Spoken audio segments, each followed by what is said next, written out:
ইনকিলাব মঞ্চের আহ্বায়ক শরীফ ওসমান বিন হাদির উপর হামলাকে ষড়যন্ত্রের অংশ হিসেবে তুলে ধরে বিএনপি, জামায়াত ও এনসিপি সহ ৩ রাজনৈতিক দলের নেতারা বলেছেন, জুলাই গণঅভ্যুত্থানকে নস্যাৎ করার সকল প্রচেষ্টা রুখে দিতে দলগুলো ঐক্যবদ্ধ অবস্থানে রয়েছে।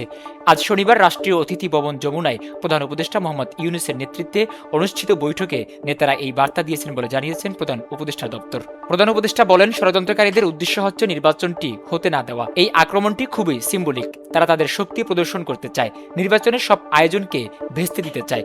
এগুলোকে ঐক্যবদ্ধভাবে মোকাবিলা করতে হবে। বিএনপির স্থায়ী কমিটির সদস্য সালাউদ্দিন আহমেদ বলেন, এই পরিস্থিতিতে আমাদের অবশ্যই ঐক্যবদ্ধ থাকতে হবে। কোনো অবস্থাতেই পরস্পরকে দোষারোপ করা যাবে না। জামাতের সেক্রেটারি জেনারেল গোলাম মিয়া পরোয়ার বলেন, সাম্প্রতিক সময়ে আমাদের নানা বক্তব্য একে অন্যকে দোষারোপ করার প্রবণতা বাড়িয়েছে, যার ফলে আমাদের বিরোধীরা সুযোগ পেয়েছে।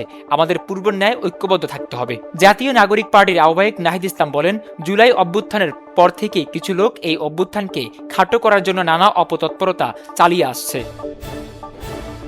গুলিবিদ্ধ হয়ে ২৪ ঘন্টার বেশি সময় ধরে চিকিৎসাধীন ইনকিলাব মঞ্চের আহ্বায়ক শরীফ ওসমান বিন হাদির অবস্থা এখনও আশঙ্কাজনক বলে জানিয়েছেন তার চিকিৎসায় গঠিত মেডিকেল বোর্ড। আজ শনিবার বিকেলে ঢাকার এভার কেয়ার হাসপাতালের আইসিইউ অ্যান্ড এসডিইউর সিনিয়র কনসালটেন্ট ও কোঅর্ডিনেটর ডাক্তার মোহাম্মদ জাফর ইকবালের পাঠানো বার্তায় এ তথ্য জানানো হয়।